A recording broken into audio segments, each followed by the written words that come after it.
Hindi yan si Hansel. Fake account yan. Na-confirm ko po.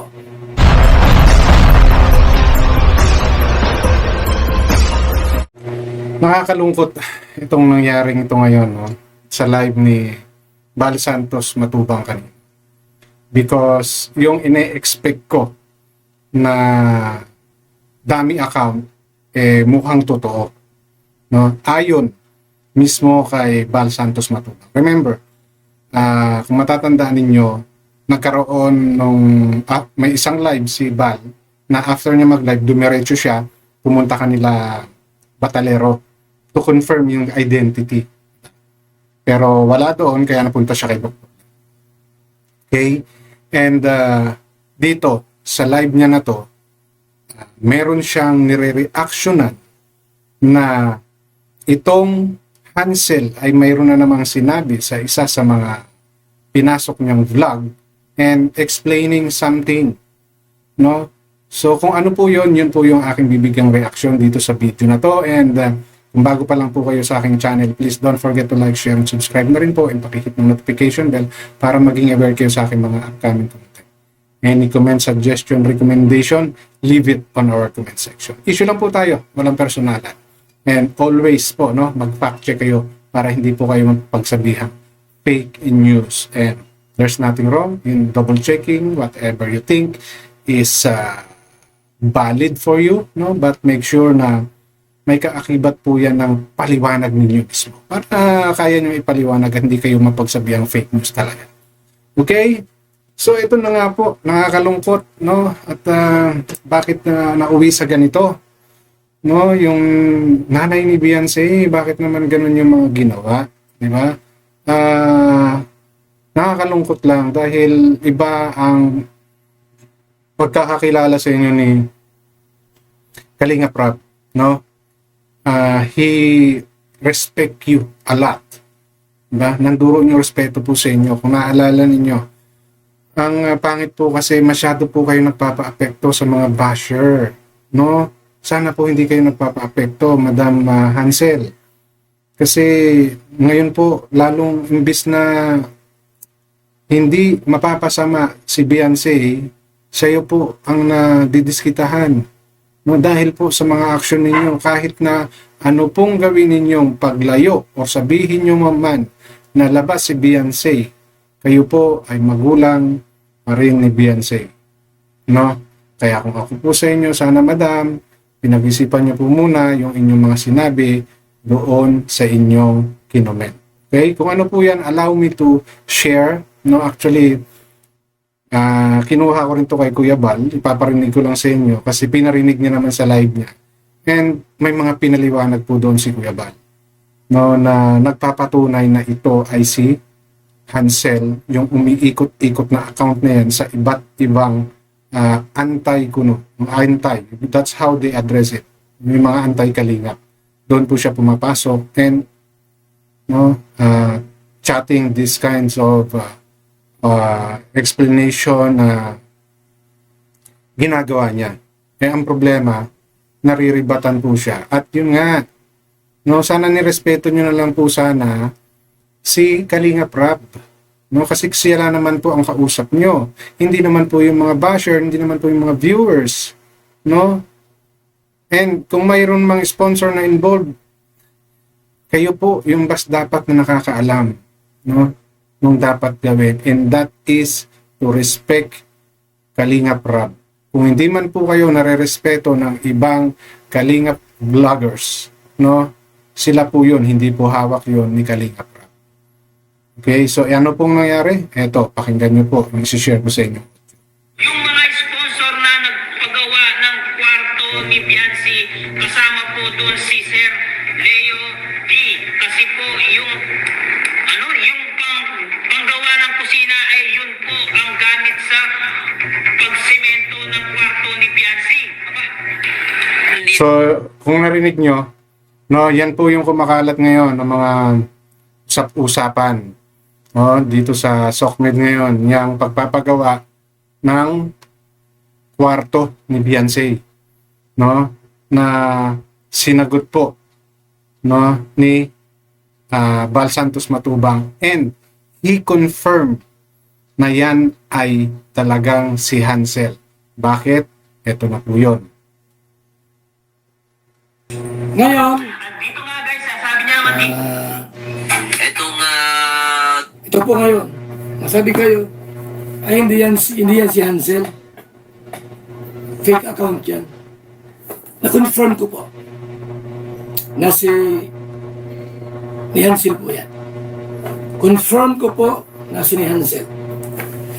Kung ibang account yun, ba't niya alam na mayroong kinuhang simento ang karpintero? Nagpaalam po. Kung fake account yung nag-comment, ba't niya alam na yung karpintero nang hiram ng simento? Isa ata o dalawa.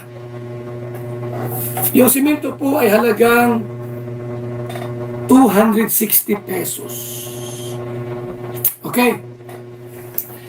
Kung dalawang kinuha ng karpintero, di magkano? 520. Okay? So yan po, no? Sa pamamagitan po ng comment na yan, kaya na-confirm ni BSM na yan ay hindi fake account, kundi talagang si Nanay Hansel, ang nanay ni Beyonce. Okay? Kaya nakakalungkot lang, no, na bakit niya ginawa yun. And maybe, okay, ito is opinion ko, no? Ginawa niya yon to protect Leo D, no? Dahil parang ang lumalabas, nababaliwala ba yung Leo D, or this Leo D is sponsor ngayon ni Beyonce, no? Ang ano kasi dito, pag pinanood niyo po yung video na yan, no, ni Bal Santos Matubang, marireveal po diyan. Inisa-isa po kasi ni Bal Santos yung mga nag-sponsor para sa kwarto na yan ni Beyonce. And kaya po nagamit, no, yung semento na yun kasi according doon sa ibang narinig kong vloggers, malayo po ata yung bilihan, no, nung semento na yon. Kaya nanghiram muna sila. Okay? Pero hindi ko alam bakit lumalaki yung issue na yan. Hindi ko alam paanong nagiging issue yung semento. Kasi may mga ganong usapan eh. No? Pero ang sa akin dito, based dito sa ginawa na live na ito ni ni Bal Santos Matubang, he is showing na mali yung information na sinasabi ni Hansel. Dahil sa binasa, no, based diyan sa binasa ni Bal Santos Matubang, walang Leo D na ambag, no, and even Doc Lab and Red Zane. So, panoorin niyo po yung buong video na yan, no, around 12 minutes or 15 minutes, no. Yan po, inisa-isa ni Bal Santos Matubang yung mga nagbigay, ambagan para maayos yung kwarto ni Beyonce, no? So doon po dyan po sa vlog na yan, print nyo po yan at makikita nyo na medyo talagang sumama yung mood ni Bal Santos dyan. And yan nga, sinasabi pa na sila ay nanunumbat, no, sa kanilang mga pinagawa, and according kay kay Bal Santos, sa pag-vlog niya for how many years, wala pa silang nasumbatan doon sa mga pinatayuan nila ng bahay, no? So medyo seryoso dito si Bal Santos Matubang. Hindi siya yung, para sa akin hindi siya yung tipong nagpapatawa sa vlog niya na yan. Seryoso siya dyan. So yan, confirm na po na ang talagang Hansel, no, Ilona Batalero na umiikot, gumagala sa mga live ng mga other vloggers, ay talagang ang nanay ni Beyonce. Yan ay doon sa sinabi ni Bal Santos Matubang. Because paano nilang nalaman na ng hirap kung yan nga ay dami? Unless may pinagkwentuhan, unless, no, isa sa mga nanduroon, sa kapamilya nila ay nanduroon, then using another name, no? Pero yun yung naging batayan niya, no, ni Bal Santos Matubang. Ako kasi, Pwede, no? Kasi that kind of information is limited to within the family lang.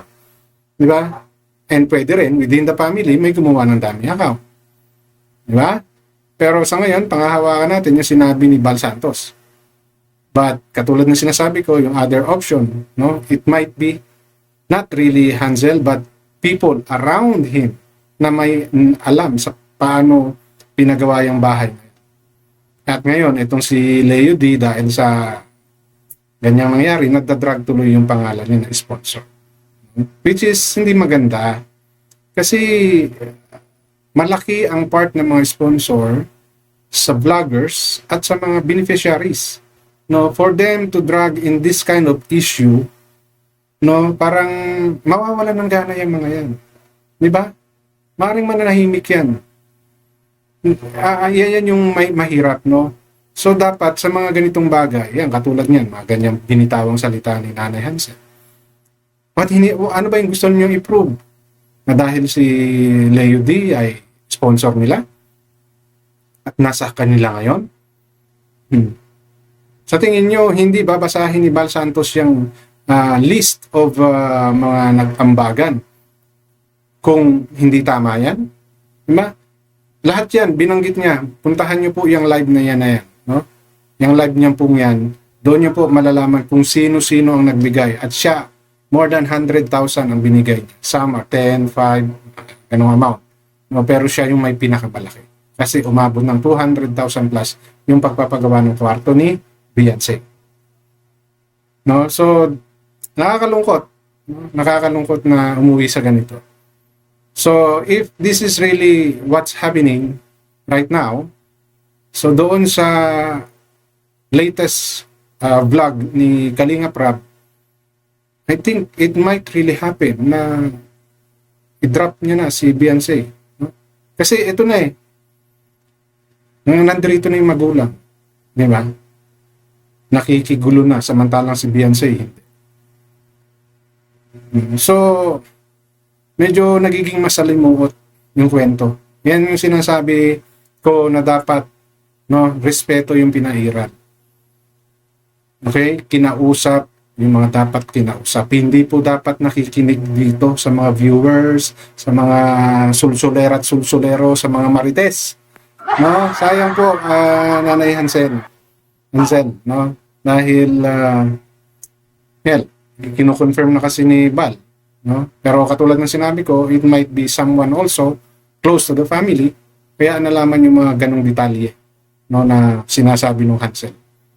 So once and for all, sana, no, masettle ito. Kasi kanino ang balik nito? Kay Beyonce.